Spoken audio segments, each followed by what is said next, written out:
ভালো মানুষ ভালো দেশ, স্বর্গভূমির বাংলাদেশ এই প্রতিপাদ্যে গতকাল পালিত হলো বিশ্ব মেডিটেশন দিবস। জাতীয় প্রেস ক্লাবে এই উপলক্ষে আয়োজন করা হয় বিশেষ অনুষ্ঠানের। এতে মেডিটেশনের মাধ্যমে মানসিক প্রশান্তি অর্জন নিয়ে আলোচনা হয়।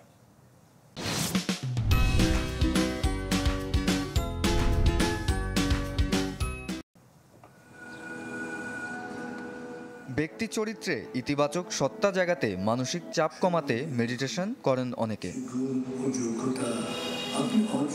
বিশ্বজুড়ে 50 কোটিরও বেশি মানুষ নিয়মিত মেডিটেশন বা ধ্যান করেন। এমনই কিছু মেডিটেশন প্রেমী 21 মে বিশ্ব মেডিটেশন দিবসে জড়ো হন জাতীয় প্রেস ক্লাবে।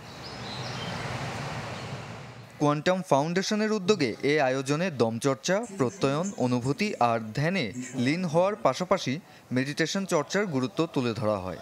আসলে মেডিটেশন করলে প্রত্যেকটা মানুষই সুস্থ থাকতে পারবে, এটা হচ্ছে আমাদের সবচেয়ে বড় চিন্তা। মাইন্ডটাকে পিসফুল রাখার জন্য আমি ডেইলি মেডিটেশন করি। মেডিটেশন করলে খুব ভালো লাগে, মানসিক শান্তি পাই। আজকে আমার এই প্রোগ্রামে এসে খুবই ভালো লাগছে। আমি প্রথমে আশা করিনি যে এতজন লোক হবে।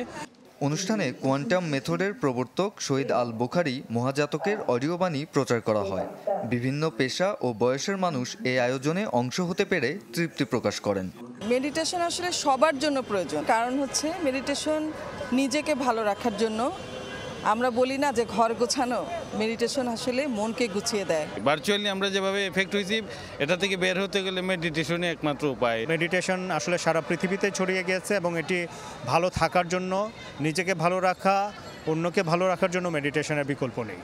স্বাস্থ্য অধিদপ্তর 2022 সালে যোগ মেডিটেশনকে স্বাস্থ্যসেবার পরিপূরক হিসেবে ঘোষণা দিয়েছে।